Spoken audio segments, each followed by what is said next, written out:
Welcome back to the Fixed Ops Roundtable. I'm Sarah Vantine here with Ted Ings. Today we have the Spiffy panel with Karl Murphy, CEO, and Ted. Lots of exciting conversations happening in the industry right now about mobile service. Sarah, you're so right. Mobile service is everywhere. And at the center of that is Karl Murphy, CEO of Spiffy. Karl, welcome back to the Fixed Ops Roundtable. Hey, thanks, guys. Looking forward to it.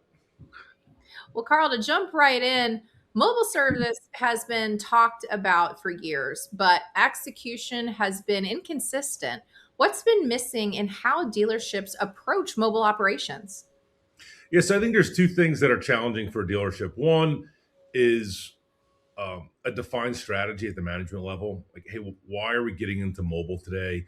Is it for customer retention? Is it to generate gross profit? Is it to knock down recalls? And so strategy is the first thing we talk to customers about. Like, hey, why are we doing this? And then it helps us structure how they roll it out. We see dealers with committed strategies being incredibly successful in mobile. And again, I think a big part of that is the evolution of products like ours, the software, which helps dealers take a good operation and really make it a great operation from a standpoint of performance metrics. And so that's why you see a lot of dealers scaling now beyond one or two vans, because they're seeing more effective scheduling, more effective management of the team in the field. And then that translates into all sorts of positive financial metrics like increased revenue, increased gross profit, increased retention, all sorts of things like that.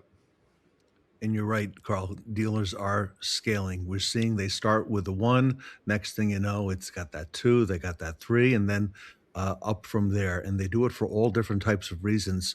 Karl, there are a lot of partners in the industry offering different pieces of the mobile service puzzle. How do you define what a complete mobile service operation actually requires? Yeah, so we provide what we call mobile operating system, right? And so you need the strategy from the management team. You need a great internal team that's focused on the business. We see dealerships that give mobile as an additional responsibility to people in fixed ops as not being very successful. The fixed ops people are incredibly busy today. They have a lot of stuff going on. To give them an additional duty that is new and requires focus and effort is like a failure point. So you got to have that strategy. You got to have the team, and then you obviously need vans or assets, right? We call them assets because they could be cars or trucks, or they could be a fixed site away from your dealership in some cases. Like you might actually set up at a customer's location, but it's really, we think of it as mobile because it's not inside your building. And then you need software. And really, I think the key to scaling has been two things, right? It's been management commitment to launch mobile for a whole host of reasons we can talk about, and then software allowing them to take their processes and really automate the things that humans aren't particularly good at, like scheduling, communication, route planning, all those sorts of things. And just to go back to something you said a few moments ago, it really takes that dedication. About a year and a half ago, Sarah and I encountered our first mobile service advisor, and now that seems to be a mainstay. We're seeing that all over. Service advisors who just handle mobile. Would that be an example? Yeah, for 100%. Yep. When we talk to new dealers who are going from zero, we call it 0 to 1, right? We have no mobile. We want to do it. We'd like a successful mobile business, one mobile asset. You need a dedicated service advisor and a dedicated technician. And that is what is sort of foundational, and then you can sort of go from there. Sometimes we see that mobile service advisor running pickup and delivery. They sort of run what would be the mobile experience, which might, we could be doing services for the customer. We could do a pickup and delivery. But at a minimum, you need someone who's like, this is, half to three quarters of my job is making this business successful. Karl, it's incredible the points that you referenced a moment ago, just describing the software and the logistics and the vans. Spiffy often refers to itself as a full stack mobile operating system. So, Yeah. what does that really mean in practice for a dealership? So to really be successful in the eyes of the customer and the management team, you need, again, people who are properly trained. So we help you identify those people on your team and train them. You need the trucks or the assets to go out to the customer. And we've been doing this for now 12 years, and so we have a lot of learnings about what's critical for the on the truck and what's not critical, and how to make that uh, operationally efficient for the folks in the field. And then you need the software that uh, codifies the procedures that you have for humans, but then allows them to automate and accelerate those procedures and those systems, right? So you can put and this happened 3, 4, 5 years ago when mobile came to car dealership world. They have humans scheduling the service, and the challenge is the human is not very good at deciding how far appointment one is from appointment two, and then deciding what technician on the team should get that service and what truck that technician should use, right? So you have to optimize the schedule across the customer demand, the customer geography, the customer uh, scheduling constraints, like, hey, I'm available from 12 to 2 on Tuesdays and Thursdays. Um, the asset, like, what kind of trucks do we have? What you see in these scaled businesses is a wide variety of assets. You see SUVs that are doing recalls and light services, and then you see box trucks that can do welding and transmissions, right? And depending on the type of customer you have, you go to some dealer that has 5 or 10 mobile assets, they're going to have a portfolio of trucks that have different capabilities, and then a portfolio of technicians that have different capabilities. They're going to have, again, if you're at 10 or more, you're going to have an A tech maybe in that mobile team doing diagnosis and working on fleet. You're going to have maybe a B tech in there to do some of the more complicated stuff. And then you're going to have a range of C techs with different skills. And what the software allows you to do is to take all that demand in and optimize it across all those complexities. And as a human, that just makes your brain explode. Like, it's just not something humans are good at, but it's perfectly designed for a computer and for software. And so that's why I think you're seeing the scale of these businesses is because the software has come in and said, hey, we have a committed dealer with a great team and they have the demand. How do we get more than, what we see a lot is 2 ROs per day per truck. We have a van, it's doing 2 or 3 ROs a day, it's doing 10 a week. It's like, okay.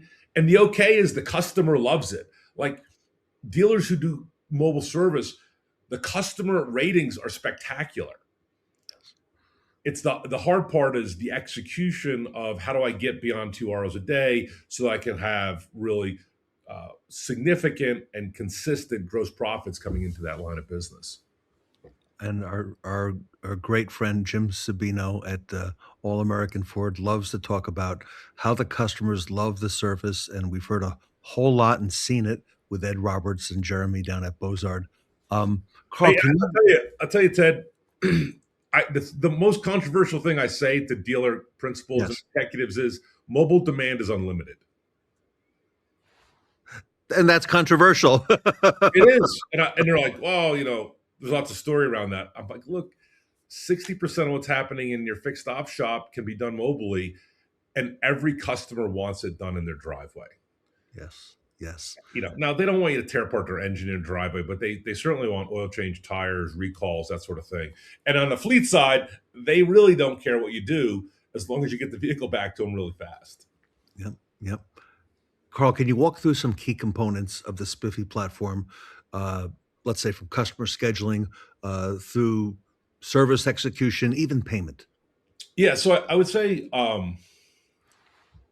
the most interesting thing from the dealer perspective, the thing that is sometimes controversial, is our integration with the marketing front end, right? So the dealer has a website. They may have an AI scheduler, which is talking to customers. They have a BDC that's talking to customers. And then they have a service manager, talking to customers. And so what we do is we take all of those demand inputs, and then we allow them to see live committed schedule, right? And so that allows the first click to be an accurate appointment, and that appointment's not going to change, right? And then because we can optimize and we understand the schedule, the routing, that sort of thing, you get more than just sort of two ROs per day. You're going to get five or more in a consumer environment, and then in a fleet environment that can almost double or triple in some cases for the capacity on the vehicles. That's the biggest thing that's going on today. We've added to that recently a recall functionality, which allows the dealer to give us a list of their customers. We match that to recalls that they select that are appropriate for mobile. Okay. They can do it mobily. They have the people to do it, and they have the parts if that's necessary. And then we run communication campaigns, outreach campaigns to them, completely automated, right? Electronic, text and email. Again, telling the customer, your vehicle has a recall. We can fix it for you mobily, and here's an appointment for you that's live and committed, right? And so what's exciting is the yield on that recall is like 3x what the industry is doing today. So it's like 15%. So if you give us 1,000 names, you're going to get 100 to 150 appointments out of that. Appointments, not just people who answer the phone. Right. Live schedule. And then further, almost half, like 35 to 40% of those appointments are digitally scheduled. So they don't talk to a human until the technician like knocks on their door for the keys to service their vehicle. And so that provides a lot of I would say efficiency into the BDC today. BDCs are so busy trying to handle those things. Again, to take calls out and make them automated and on the simpler stuff. And then it gives that time back to the BDC team to go talk to customers about high value things like, hey, we think you need new tires. Here's a $200 option. Here's a $400 option. Here's why the pluses and minuses there. Or hey, your check engine light says you need this sort of higher level maintenance and repair. Here's how we can do that, and we can talk about that. So I think those are the biggest things we see today from dealers being like surprised by what we can do for them. We integrate with all of the major DMSs. So in our world, the DMS is the system of record. And depending on the DMS, we either create an RO and send it to the DMS, or we take the RO from the DMS and then add information and send it back. And so that eliminates a lot of double keying that's out there in the world. Software, dealers have so much software that's like sort of siloed and independent, and we're very much in the camp of we need to make that simple and integrated for them. So it's, I tell our new customers, like, it shouldn't be something you know about. It's just something that works. Like I don't want people talking about the overhead of the Spiffy system. It's just Spiffy does all this automated stuff for us, and it just sort of happens. Great points, Karl. And I want to go back again to the dealer in the equation, because one of the challenges that we hear oftentimes, Ted and I hear, is that the dealers are concerned about the unit economics of mobile service. And some OEMs have programs that are a little more mobile friendly than other OEMs, but other OEMs are catching up. So what makes mobile service profitable versus a cost center for a dealership? Yeah. So what we see, so I'll give you the punchline, and I'll sort of walk back. What we see is dealers can generate about $25,000 a month per van monthly after a couple of months. So our new dealers in month 3 are in the $25,000 a month range for top line revenue, pre-incentive, right? So that's before OEM incentives, and then that 25K, 24, 23 is roughly 60% gross profit, right? So gross being minus labor and parts, right? And and so maybe you can say it's 50% and 23,000. I mean, but it's in that magnitude of revenue. And then across a year, we can see a dealer, I would say, comfortably add a vehicle or a new asset about every quarter, right? So about every 90 days, they bring on another one. And so by the end of the year, that dealer's mobile program is sort of like a $750,000 top line at 50% gross profit. And they feel very comfortable about that. Like, these are numbers we're getting from our customers. And so it's pretty reasonable. Now, how they get there is they're using our software to take the trucks from 2 ROs a day, which is sort of like what a human could do, to 5. So if you don't have people, if you don't have software or systems that are digital, you're not going to get to the 5 or 6 ROs a day. And now there are some dealers out there, I've met them and they're buying our software. Like they have a lot of people driving ROs into the system, but they have this overhead in the team that is not scalable, right? So maybe they're getting to 5 ROs a day, but they have like, one person is managing 1 or 2 vans. And so to get to 10 vans, you need like 10 people in the BDC, and that doesn't scale, right? No. It's like hustle factor. It's great. It's like entrepreneurial. It's like we're going to make it work. We're going to sledgehammer this thing until we win. But then you go look at the math and like, oh yeah, the trucks are great, but we have all those people overhead in there. And so that's the revenue and gross profit side of it before incentives, right?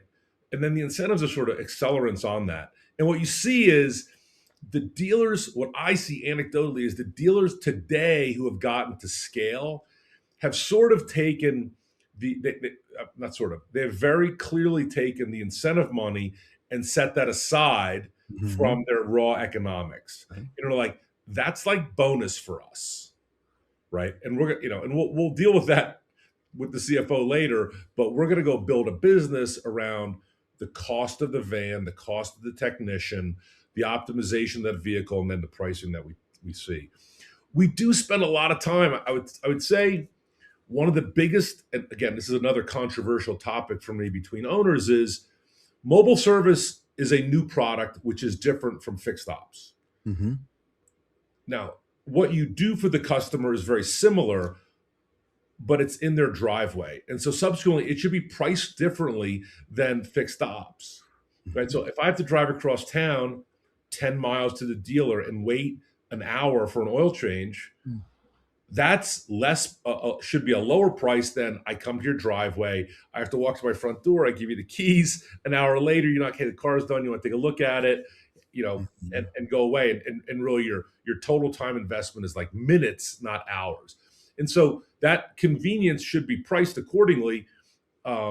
Just like if you're going to the airport and you pay for Clear and TSA PreCheck, that's $1,000 a year. I get to cut to the front of the line, right, with those services. Amazon Prime, right? You pay $100 a year and they deliver in 2 hours, right?